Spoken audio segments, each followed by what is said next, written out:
Ouçam o concerto com a música de Manuel da Mesa e as palavras de Sor Juana Inês de la Cruz, a Fênix do México, pelo ensemble Elima, por cortesia do maestro Gabriel Garrido, que nos deixou esta preciosa gravação que dá bem conta dos talentos, apetece dizer, dos múltiplos talentos de Sor Juana Inês de la Cruz, vilancicos impressos pela primeira vez em Madrid em 1689. É também uma celebração neste dia em que dou as boas-vindas a Manuela Judice, secretária-geral da Casa da América Latina. Manuela Judice, bem-vinda. Bom dia. Bom dia. Obrigada. Também com Isabel Araújo Branco, professora, que nos vai dar conta da importância da Fênix do México. Também Raquel Marinho, que nos acompanha esta manhã na Antena 2.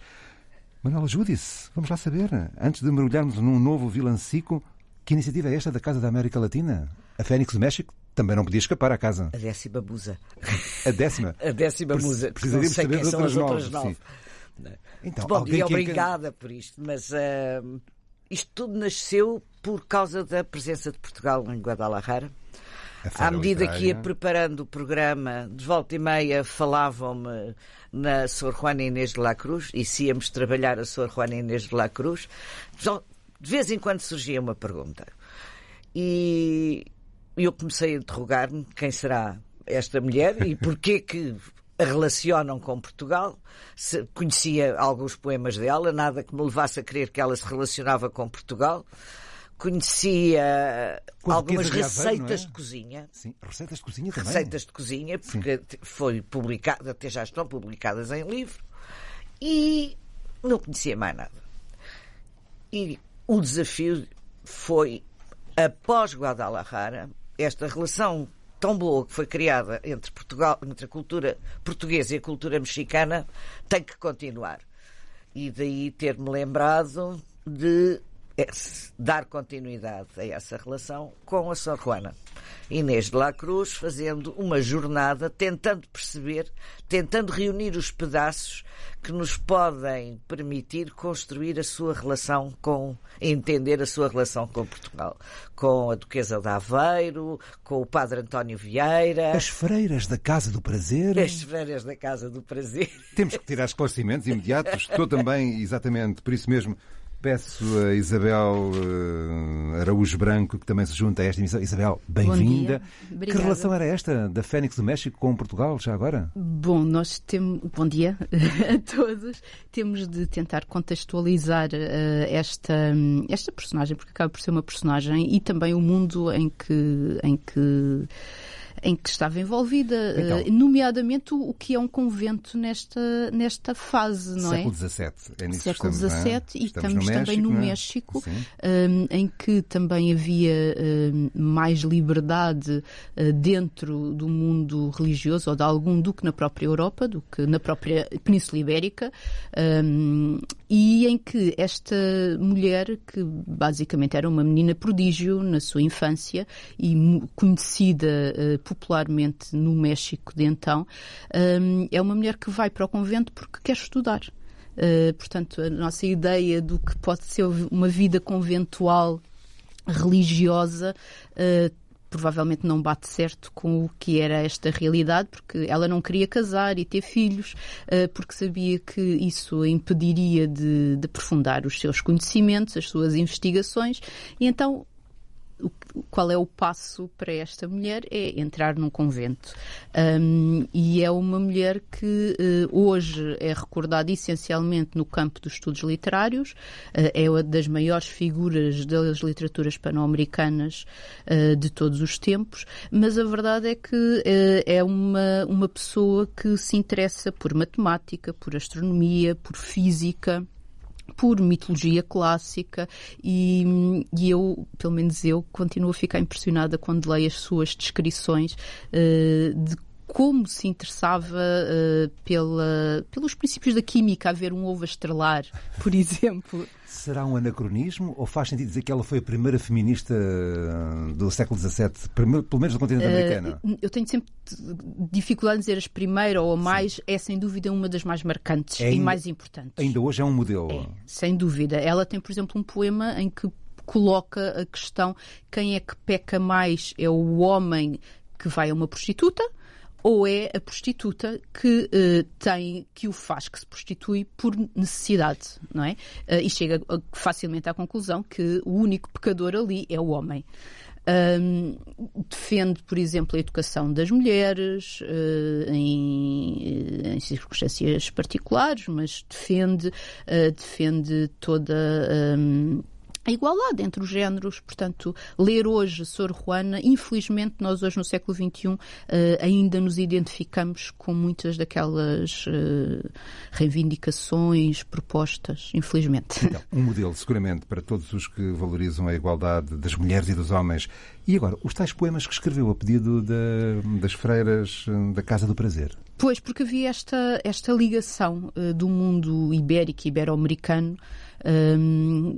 Nós temos, ao contrário do que depois se passa mais tarde, uma circulação grande entre tanto o lado português, lusófono depois, e o lado espanhol, hispânico no geral, mais tarde, nomeadamente neste campo dos conventos.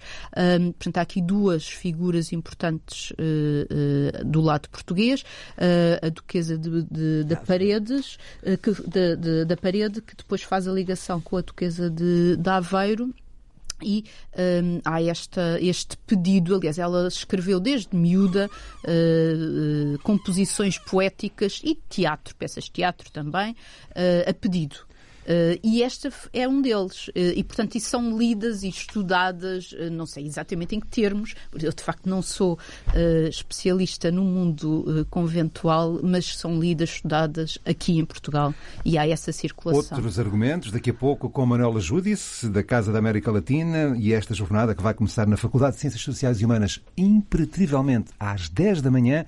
Vamos saber como é que vai começar daqui a instantes, mas agora um daqueles vilancicos eternos aqui nos próximos 2 minutos que inspirou um compositor da América Latina de seu nome, Andrés Flores. Assim.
Há este edifício célebre de Andrés Flores, a partir da inspiração colhida nos versos de Sor Juana Inés de la Cruz, a Fênix do México, celebrada a partir das 10 da manhã na Faculdade de Ciências Sociais e Humanas da Universidade de Lisboa. É na Avenida de Berna, número 26, para que não falhe nada. Manuel, ajude-se. Intervenção inicial da Secretária-Geral da Casa da América Latina, para dar as boas-vindas e seguramente para dar do diretor do CHAM, do subdiretor da faculdade, do embaixador do México, porque isto é um trabalho de conjunto da Casa da América Latina com o CHAM, o Centro de Humanidades da Universidade Nova de Lisboa, Faculdade de Ciências Sociais e Humanas, e, portanto, o João Paulo Oliveira Costa vai lá estar connosco a abrir, e que se prolongará ao longo do dia com várias intervenções de pessoas que vêm do México, outros vindos dos Estados Unidos, de Espanha, então, e portugueses também. Logo às 10h10. Logo às 10h10 temos a conferência inaugural pela professora Sara Pout Herrera, que nos vem da Universidade da Califórnia, em Santa Bárbara, e que nos falará da Sor Juana e em Portugal e no México. Isto, no fundo,